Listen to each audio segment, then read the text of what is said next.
Hello, hello, it is the Trading Captain. Today is September 26, 2025, and I'm down currently $26.26. Now, it was a small loss today, but I would actually argue it was a little worse than that. So let me pull up the spreadsheets here, show you exactly what I mean. So if you look down at the bottom left, you can see I actually had a max drawdown today of 115, so there was a pretty big skew to the downside. And I took a little bit of time to kind of understand like what happened today, how much of it was my fault, how much of it was the market. And I have a couple kind of conclusions I came up with. So to start, let me go ahead and show the actual times of the trades, because I think this tells a bit of a story right away. Now I sat down here at 7 a.m. EST, and if you look here, I didn't actually take my first trade for over an hour. So I sat down at 7 a.m. and actually, let me pull up the notes I had, because I actually made some notes here. So I noticed within the first 15 minutes that we didn't really have any big moves. There were a couple stocks moving, but they were on lower volume. They weren't really gapping that much, 20%. Considering like a week ago we were having stocks like over and over hitting over 100%. And now we're only having 20% gappers on news. This was a signal that the market was a bit slower.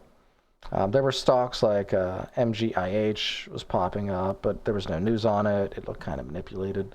So there was definitely a lot more uncertainty, a lot less clean moves happening. That's kind of the general consensus I was getting for the first hour.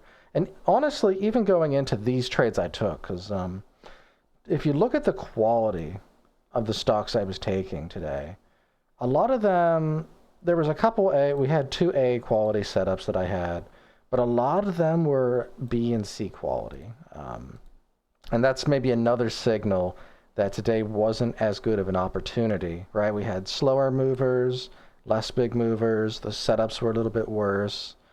And that played out with my results, I think, right? We had a significant drawdown nearing max loss on the day. And yeah, I recovered it, but honestly, I don't really know if I should have even continued trading. Even though I hadn't hit max loss, the fact that a lot of these setups weren't that good of quality maybe could have been an indicator to step away. It ended up mostly working out, and I recovered a bit. ELBM was an okay move. It was a little bit short-lived, though. But yeah, let's go ahead and just actually jump into the trades now, kind of break things down. For this session, specifically, I'm going to give a lot of bit of emphasis to BIAF, because I think this stock was pivotal in what was essentially the downfall today. So we'll go ahead and go to BIAF. And yeah, even after the market opened, it was still doing this. So this was the only stock that actually had a decent move pre-market from what I could tell. Right, going from 3 all the way to 7. So, okay, this one looks very interesting and in play. And the entire session, for the most part, pre-market, I was trying to see this break of 7 and hold. Like, I was looking for the break of 7 to be the next move higher. And you can see it failed 1, 2, 3, 4, 5 times at this level. And every time we had a huge sell-off, right? It sold off here, it sold off here, sold off here, sold off here, sold off here. And my big loss that I had today, because I had one loss, that I want to jump out of order here, but I had one loss on this that was $59, and it was on one of these rug pulls, right? So I tried this once at a little after 8, right? So we had this first squeeze up right around 8.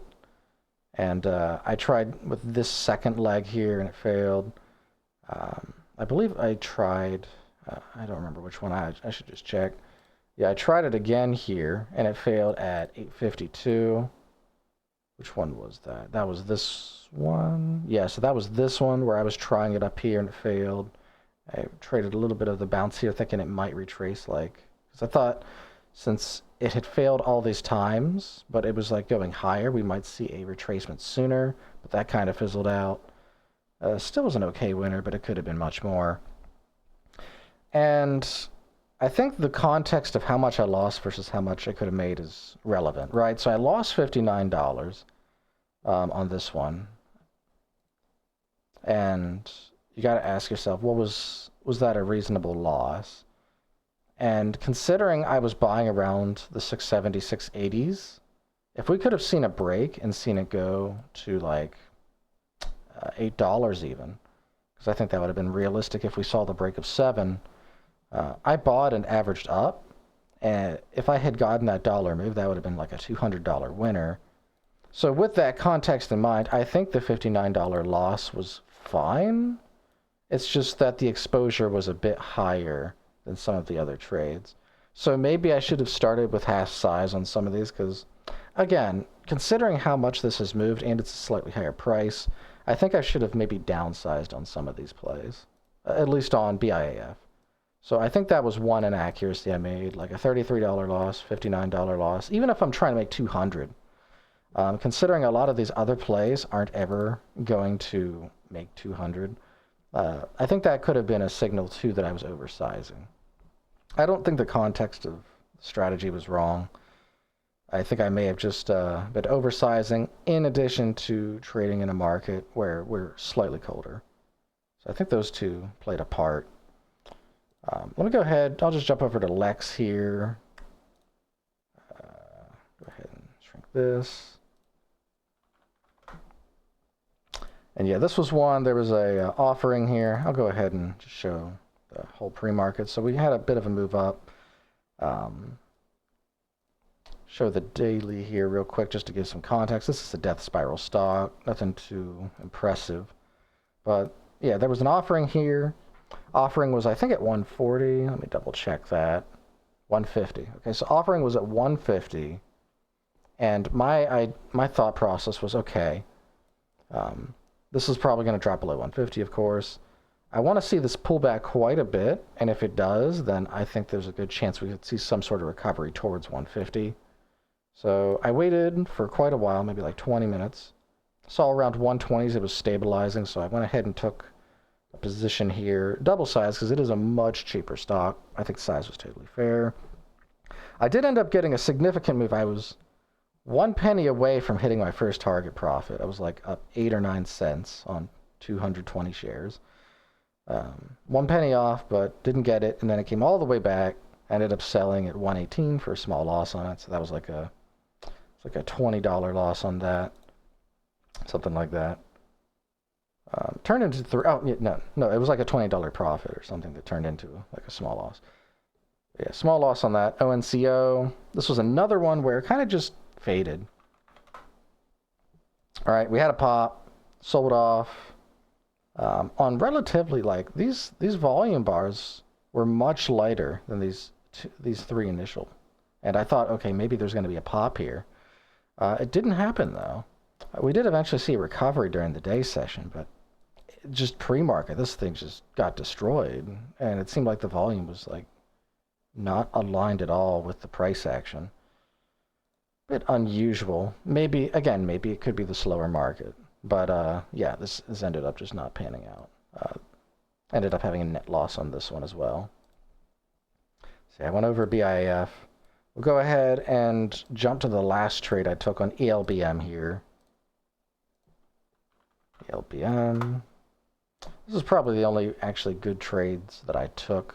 Unfortunately, it was a slightly cheaper stock, which I don't really like. I try to aim for stocks over $2. But yeah, okay, so I took 3 trades on this. First one was a momentum trade, trying to trade the front side of the move. The second 2 were more pullback setups.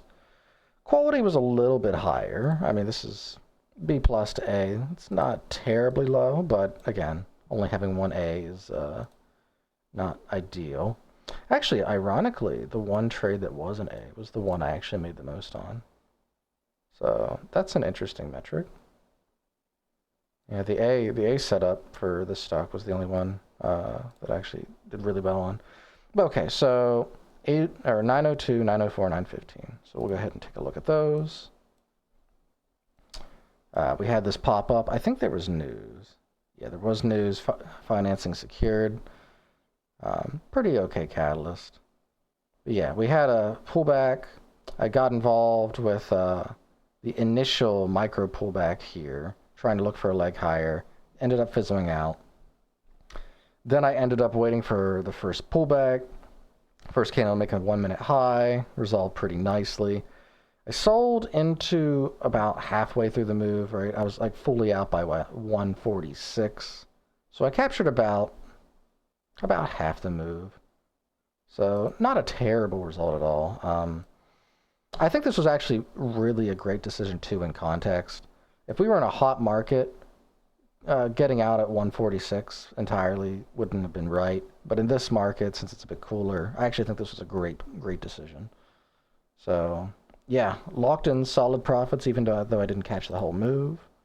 And 915, I tried it one more time. I actually don't remember what I did here. Okay, so this was another attempt of a breakdown bounce. So yeah, I was thinking like, okay, first pullback. This could have been the start of the second pullback. It ended up fizzling out. Took a small winner on it. And it just kind of fizzled out after that. So yeah, really mixed results. Max drawdown 115, not very pretty to see.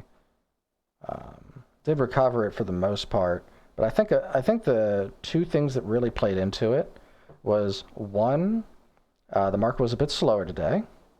Two, on BIAF, there were a couple times where I was taking larger than normal size. I don't think double size was justified on this stock. And three, I think BIAF specifically was just a stock that maybe there was a hidden seller or something. But this stock seemed like whenever it was trying to make that next leg higher, every time there was a big seller pushing it back down.